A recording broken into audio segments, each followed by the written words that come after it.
Setiap kali hujan deras mengguyur, jalan poros dari Simpang Priuk menuju Kelurahan Rahma kerap dilanda banjir. Kondisi ini menyebabkan genangan air yang cukup tinggi, sehingga para pengendara yang melintas di jalur tersebut meningkat kewaspadaan.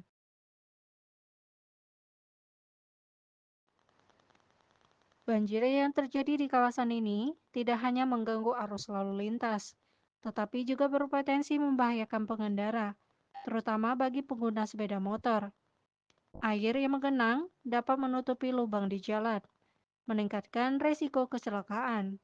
Selain itu, kendaraan roda 4 juga beresiko mengalami gangguan mesin akibat air yang masuk ke bagian mesin.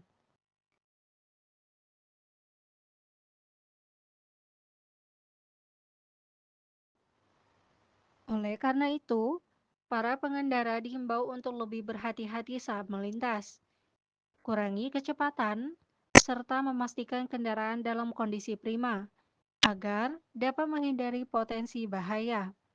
Jika memungkinkan, sebaiknya mencari jalur alternatif atau menunggu hingga air surut sebelum melanjutkan perjalanan.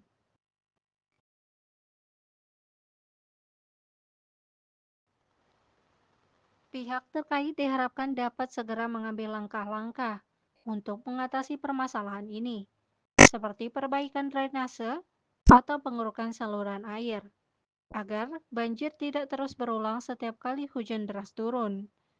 Dengan upaya bersama, diharapkan kondisi jalan poros ini bisa lebih aman dan nyaman bagi masyarakat yang melintas di sini.